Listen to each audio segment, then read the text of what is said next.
प्यारे विद्यार्थियों, मेरा आज का व्याख्यान जेनेटिक कोड अर्थात आनुवंशिक कोड पर आधारित होगा। अपने इस व्याख्यान में मैंने क्वालिटी इंप्रूवमेंट और विषय की गहन समझ पर विशेष फोकस किया है। अपने इस पूरे वीडियो को मैं दो पार्ट में रिलीज करूंगा, जेनेटिक कोड पार्ट 1 और जेनेटिक कोड पार्ट 2। मैं उम्मीद करता हूं कि आपको मेरा यह व्याख्यान पसंद आएगा। तो आइए इन्हीं सब बातों के साथ हम चलते हैं अपने पार्ट 1 की तरफ। तो जेनेटिक कोड शब्द सबसे पहले वैज्ञानिक जॉर्ज गैमो ने 50 के दशक में यूज किया था।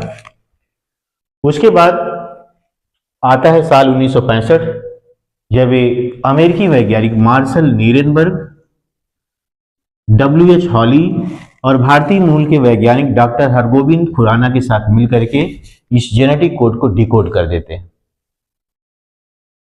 और इस तरह से इसी जेनेटिक कोड का उपयोग करते हुए पहली बार लोग कृत्रिम जीन का निर्माण करते हैं, जिसके लिए इन तीनों वैज्ञानिकों को सन 1968 में नोबेल प्राइज प्रदान किया जाता है। आप जानते हैं कि नोबेल प्राइज किसी भी क्षेत्र में महान उपलब्धियों के लिए दिया जाता है, छोटे मोटे कार्यों के लिए नोबेल प्राइज नहीं मिलता है। तो इन वैज्ञानिकों ने कृत्रिम जीन का निर्माण करके और जेनेटिक कोड को डिकोड करके चिकित्सा विज्ञान में एक बहुत अभूतपूर्व योगदान दिया, जिसका परिणाम था इन तीनों वैज्ञानिकों को 1968 में नोबेल प्राइज प्रदान किया जाना। तो अब हम आगे समझने की कोशिश करते हैं कि जेनेटिक कोड क्या है। जेनेटिक कोड जहां तक संबंध है जेनेटिक कोड का, तो जेनेटिक कोड को समझने के पहले हमें अपने डीएनए को समझना होगा। ये है डीएनए। डीएनए 3 घटकों से मिलकर बनता है। इसका पहला घटक है पेंटोज शुगर, जो कि डीऑक्सीराइबोज शर्करा होती है। दूसरा घटक नाइट्रोजनस बेस है, जो 4 प्रकार के होते हैं। Adenine denoted by capital A, guanine denoted by capital G, cytosine denoted by capital C and thymine denoted by capital T. Thymine को थोड़ा अच्छे से लिख देते हैं हम, थाइमिन। तो इस तरह से ये 4 प्रकार के नाइट्रोजनस बेस डीएनए में पाए जाते हैं। इसी का ठीक कॉम्प्लीमेंट्री बेस ये mRNA में होता है। यानी ये mRNA में 3 बेस तो होंगे, एडिनिन, गुआनिन, साइटोसिन, और लेकिन थाइमिन जो है, थाइमिन के स्थान पे mRNA में यूरेसिल होगा, क्योंकि आरएनए में थाइमिन नहीं पाया जाता है, थाइमिन के स्थान पे यूरेसिल पाया जाता है। तो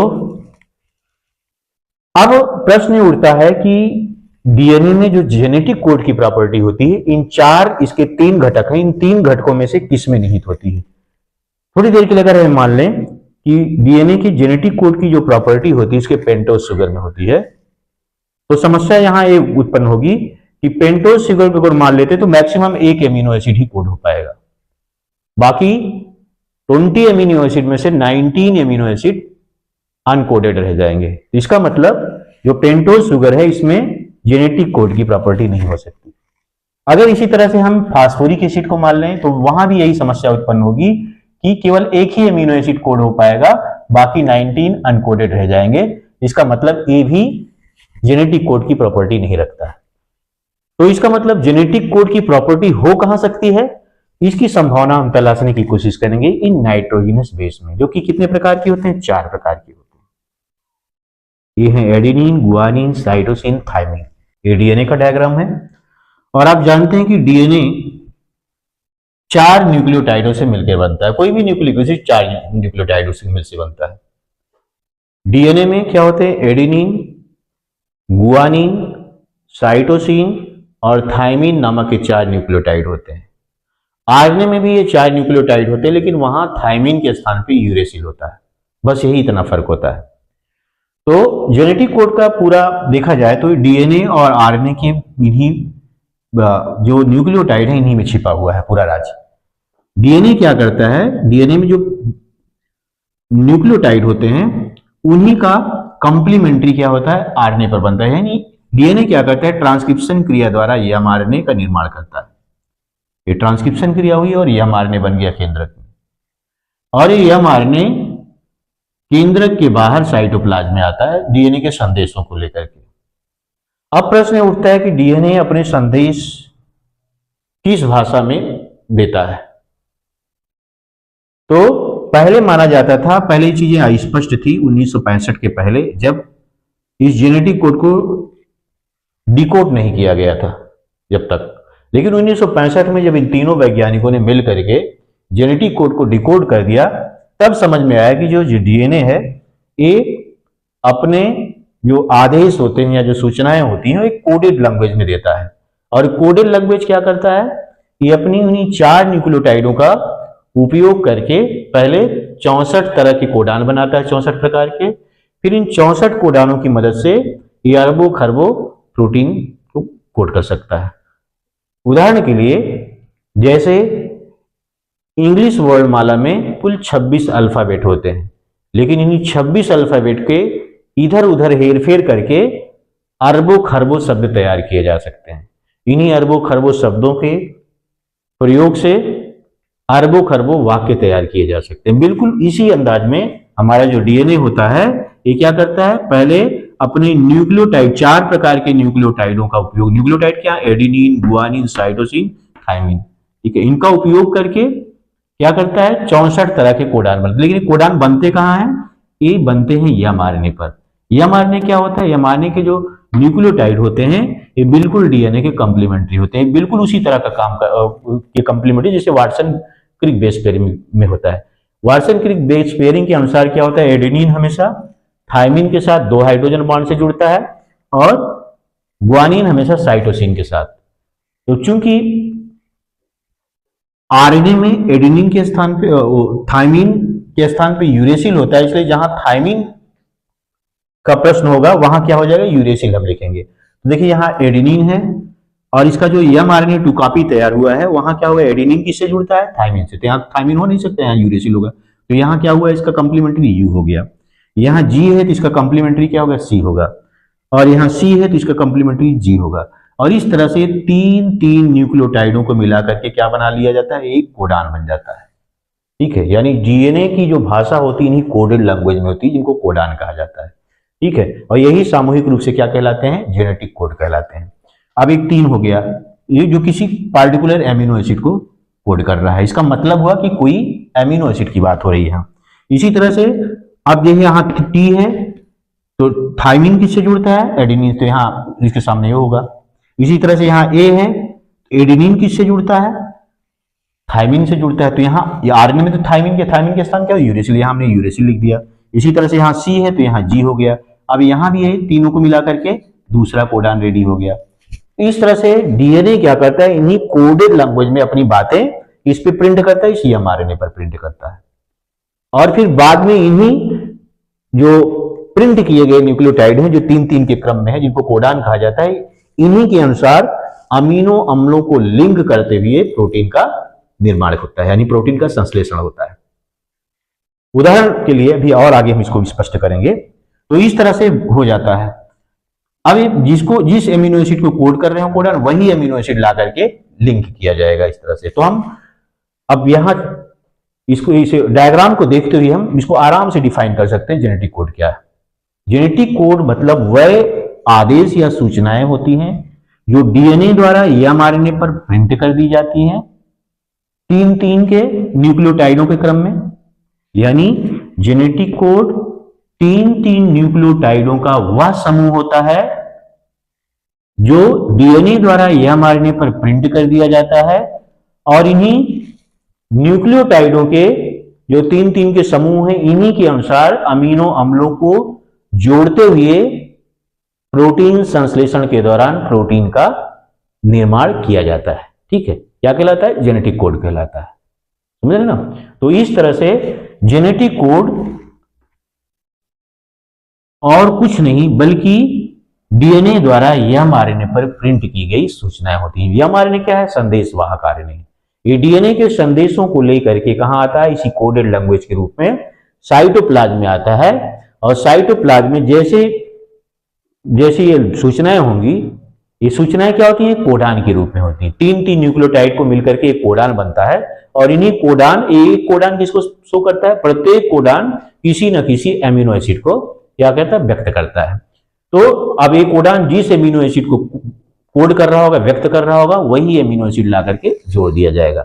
एक जुड़ गया, फिर उसके पीछे दूसरा जोड़ दिया जाएगा, तीसरा जोड़ दिया जाएगा। इस तरह से बहुत असंख्य न्यूक्लियोटाइड को कह सकते हैं, असंख्य तरह की प्रोटीन एमिनो एसिड को जोड़ करके बहुत लंबी पॉलीपेप्टाइड चेन बना दी, यानी प्रोटीन का निर्माण हो जाता है। तो जेनेटिक कोड और कुछ नहीं बल्कि डीएनए द्वारा या मारने पर अंकित वह सूचनाएं जिनके अनुसार साइटोप्लाज्म में अमीनो अम्लों को जोड़ करके प्रोटीन का संश्लेषण किया जाता है, प्रोटीन का निर्माण किया जाता है। यही बात समझ में आ गई। तो आगे चलते हैं हम। तो एक चीज यहां स्पष्ट हो जाता है कि डीएनए जो है अपने आदेशों को एमआरएनए पे जो प्रिंट करता है वही क्या होते हैं, जेनेटिक कोड होते हैं। तो अब आगे चलते हैं, इसको हम मिटा रहे हैं, इसका आप स्क्रीनशॉट ले सकते हैं। आइए अब हम बात करते हैं जेनेटिक कोड डिक्शनरी की।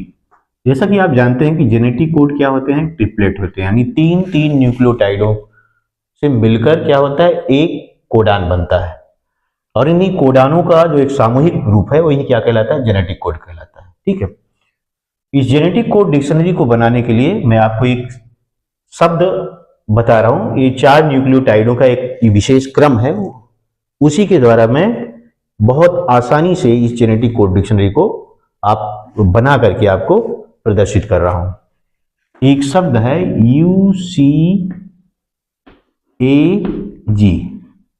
बस यही इसी ये 4 नाइट्रोजनस बेस का शब्द, जिसको अगर शब्द हम बनाएं इस तरह से, उकाग बनता है। UCAG अर्थात उकाग। इसी उकाग शब्द से हम पूरी की पूरी जेनेटिक कोड डिक्शनरी को डिकोड करने चल रहे हैं।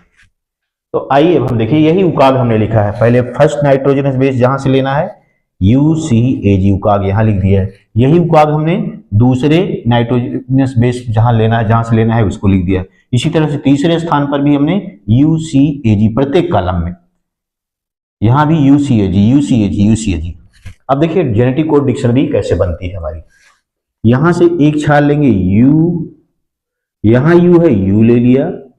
यहां से पहला ले लेंगे U, पहला कोडान क्या हो गया, U तैयार हो गया। इसी तरह से अब यहां दूसरा लेंगे, U यहां से लिया हमने, यहां U है, U ले लिया।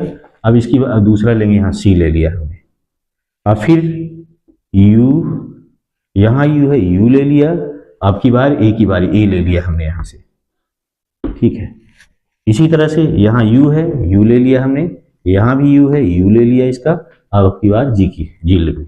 इस तरह से हमारे 4 कोडान कोड हो गए। ठीक है, यानी AUCAG।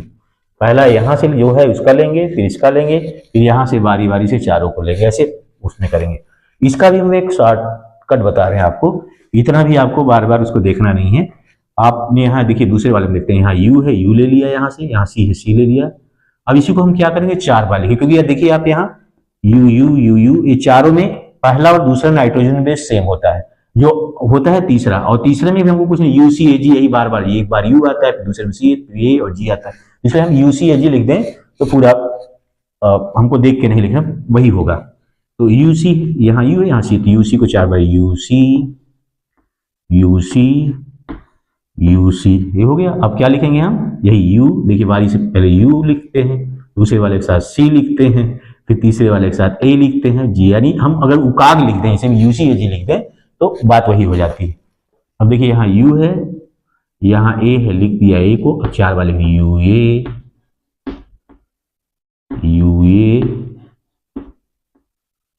और UA, 4 बार लिख दिया। अब क्या लिख देंगे, वही UCAG उकाग, UCAG। कोडान तैयार हमारे। अब यहाँ U है, यहाँ G है, UG 4 बार लिख दिया, UG और UG 4 बार। अब क्या लिखेंगे, उकाग, UCAG। तो इस तरह से 4 दूनी 8, 4 3 12, 4 चौक 16 कोडान कोड हो गए। अब आते हैं, इस पे आते हैं, इसका देखते हैं। सी यू, सी है यहाँ, यू है, सी यू हो गया। अब 4 बार लिख दें, C U, C U, C U. अब क्या लिखते हैं, you see A ji, you see ए जी, वही उकाग फिर लिख दिया हमने। कोडान रेडी हो गया, तैयार हो गया। अब यहाँ सी है, यहाँ भी सी है, सी तो 4 बार लिखें, सी सी, सी सी, सी सी। अब यहाँ भी वही यू सी है जी, यू सी ए जी, उकाग हो गया। अभी डिकोड, यहाँ सी है, यहाँ ए है, सी ए, सी ए, सी ए, सी ए, ये 4 बार लिख दिया। अब इसके बाद यू सी ए जी, यहाँ भी लिख दिया, ये भी डिकोड हो गया। अब यहाँ सी है, यहाँ जी है, अब फिर इसको 4 बार लिखें, सी जी, सी जी, सी जी, ये हो गया। अब इसके बाद फिर यहाँ भी you see A ji, you see ए जी, ए भी इस तरह से 16 दूनी 32 कोडान कोड हो गए पूरे। अब ए यू, यहाँ ए है, यहाँ यू है, तो ए यू लिखेंगे, इसको 4 बार लिखिए, A U, A U, A U. अब यहाँ भी वही you see A ji, you see ए जी अर्थात उकाग। यहाँ ए है, ए लिखा, यहाँ सी है तो ए सी लिख दिया, ए सी को 4 बार लिखिए, ए सी, ए सी, ए सी। अब यहाँ भी यू सी ए जी, वही ए भी डिकोड हो गया। यहाँ ए है, ए लिखा, यहाँ ए है तो ए, यहाँ ए हो गया, ए ए 4 बार लिखते हैं, ए ए, ए ए, ए ए 4 बार हो गया। अब इसमें भी वही you see A ji, you see ए जी, यही तो है ना, यू सी ए जी हो गया। अभी ए यहाँ है, ए लिखा, यहाँ जी है, जी लिख दिया। अब इसको 4 बार लिखें, ए जी, ए जी, ए जी। अब यहाँ भी you see A ji, you see ए जी हो गया, उकाग, ये भी डिकोड हो गया। यानी 16 दूनी 32, 16 तिया 48 कोडान कोड हो गए। अब यहाँ जी है, यहाँ यू है तो जी यू हो गया, 4 बार लिखेंगे इसी को, जी यू, जी यू और जी यू 4 बार हो गया। अब इसके बाद उकाग, यू सी ए जी, उकाग हो गया, ये भी कोड हो गया पूरा। अब ये है जी, यहाँ है, ए भी, यहाँ सी है। अब इसको भी 4 बार लिखें, जी सी, जी सी, जी सी अर्थात। अब इसके फिर यहाँ तीसरे स्थान पे यू सी ए जी लिख दें, यू सी ए जी, इसका भी कोडान, चारों कोडान कोड हो गया। यहाँ जी है, यहाँ ए है तो जी ए हो गया, 4 बार इसी को लिखें, जी ए, जी ए, जी ए, इस तरह से इसके भी तो हो गया। अभी यहाँ फिर तीसरे स्थान पे यू सी ए जी लिख देते हैं, यू सी ए जी, इसके भी चारों कोडान डिकोड हो गए। अब एक है जी है, इसमें देखते हैं जी यहाँ है, यहाँ भी जी है तो जी जी हो गया, जी जी को 4 बार लिखे, जी जी, जी जी और जी जी। यहाँ भी वही you see A ji, you see ए जी। इस तरह से 16 दूनी 32, 16 तीन 48, 16 चौके 64 कोडान कोड हो गए। अब देखते हैं इसमें कुछ कोडान को हम 2-4 कोडान हमें याद रखना है, जिससे हम आगे प्रोटीन संश्लेषण को अच्छे से समझ सकते हैं। तो यहाँ से कुछ कोडान जिसको आप, एक तो सबसे इंपॉर्टेंट है जो प्रोटीन संश्लेषण की शुरुआत करता है, यानी प्रोटीन संश्लेषण शुरू होने के लिए जो इस कोडान की जरूरत है वो है AUG। AUG किसको कोड करता है? एक एमिनो एसिड है मेथियानिन, मेथियोनीन। इस मेथियोनीन को AUG कोड करता है, इसीलिए AUG चूंकि प्रोटीन संश्लेषण को शुरू करता है इसलिए इसको इनिशिएशन कोडान कहते हैं। इनिशिएशन कोडान, हिंदी में इसी को समारंभ कोडान कहा जाता है। एग्जाम में पूछा जाता है कि निम्नलिखित में से कौन समारंभ कोडान यानी इनिशिएशन कोडान है, तो वहां इसके साथ साथ क्या होगा, एक उसमें AUG एक ऑप्शन रहेगा, बाकी और दूसरे ऑप्शन रहेंगे। तो जहां AUG मिल जाए उसको आप क्या करेंगे, टिक कर देंगे। यानी AUG क्या है, एक समारंभ कोडान है। क्यों समारंभ कोडान है? क्योंकि AUG के प्रकट होते ही प्रोटीन संश्लेषण शुरू हो जाता है। तो प्रोटीन संश्लेषण में प्रकट होने वाला पहला कोडान कौन होता है? वो होता है AUG। AUG सिग्नल होता है कि प्रोटीन संश्लेषण शुरू होना चाहिए, यानी सबसे पहले जुड़ने वाला जो एमिनो एसिड होता है वो होता है मेथियोनिन।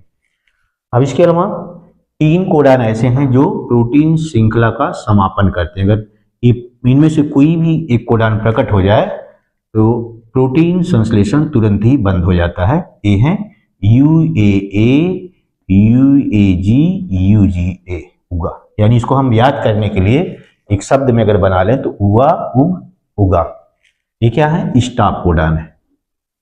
जैसे इनमें से कोई भी एक कोडान प्रकट होगा प्रोटीन संश्लेषण क्या हो जाएगा, वहीं रुक जाएगा।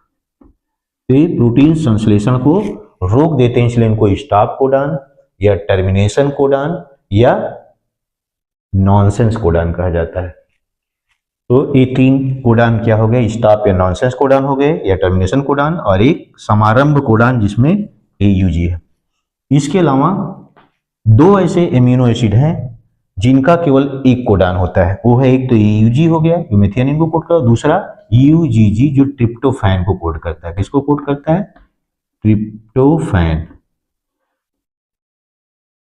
ट्रिप्टोफैन यानी पूरी जेनेटिक कोड डिक्शनरी में ये मात्र 2 एमिनो एसिड ऐसे जिनका केवल एक सिंगल कोडान होता है, वो है मेथियोनिन जिसका एक कोडान क्या होता है AUG, और दूसरा कौन है, ट्रिप्टोफैन जिसका कोडान होता है UGG। बाकी जितने भी एमिनो एसिड हैं उनके एक से अधिक कोडान होते हैं। उदाहरण के लिए UUU और UUC किसको कोड करता है? ये फेनिल एलाइनिन को कोड करता है एमिनो एसिड, फेनिल एलाइनिन। ठीक है, इसी तरह से UUA और UUG ये 2, और बाकी ये जो नीचे के 4 हैं एक इसको कोड करते हैं, ये ल्यूसीन को कोड करते हैं, इसको शॉर्ट में हम LU लिख रहे हैं। तो किसको कोड करते हैं? ल्यूसीन। ये ल्यूसीन को यानी ल्यूसीन एक ऐसा एमिनो एसिड है जिसके 6 कोडान है, इसके 6 कोडान है ल्यूसीन के। ऐसे एक और एमिनो एसिड इसके भी 6 कोडान है। ये जो 3 कोडान यहां बच रहे हैं मेथियोनिन के ऊपर, ये क्या है, आइसोल्यूसिन को कोड कर, ILEU इनको लिख रहे हैं शॉर्ट में। और इसके बाद जो ये 4 कोडान बच रहे हैं नीचे, एक इसको कोड कर रहे हैं, वैलिन को कोड करते हैं इस तरह से। और बाकी इसमें ये 4 कोडान सेरीन को कोड करते हैं जिसको SER शॉर्ट में लिख रहे हैं। ये 4 कोडान प्रोलीन को कोड करते हैं। बाकी नीचे के 4 कोडान थ्रियानोइन को कोड करते हैं, थ्रियोनीन पूरा लिख दे रहे हैं हम। और नीचे 4 कोडान एलाइनिन को कोड करते हैं, एलाइनिन, इसको हम याद करते हैं सरप्रो 3 ऐसे याद कर लेते हैं, सेरीन, प्रोलीन, थ्रियानिन, एलाइनिन। इसके अलावा ये ग्लाइसिन जो सिंपलेस्ट एमिनो एसिड होता है, इसके भी 4 कोडान होते हैं। एक इसको कोड कर, ये क्या है, ग्लाइसिन। बाकी इनको छोड़ दिया जाए, यानी सेरीन, प्रोलीन, थ्रियानिन, एलाइनिन और ग्लाइसिन, इनमें से प्रत्येक के 4-4 कोडान होते हैं। जेनेटिक कोड डिक्शनरी में ल्यूसीन और एक एमिनो एसिड है जिसका की जो है 6 कोडान होते हैं। बाकी जितने भी हैं सबके 2-2 कोडान होते हैं। ठीक है, इसके अलावा जो बचते हैं वो उनके कितने कोडान होते हैं? 2-2 कोडान होते हैं।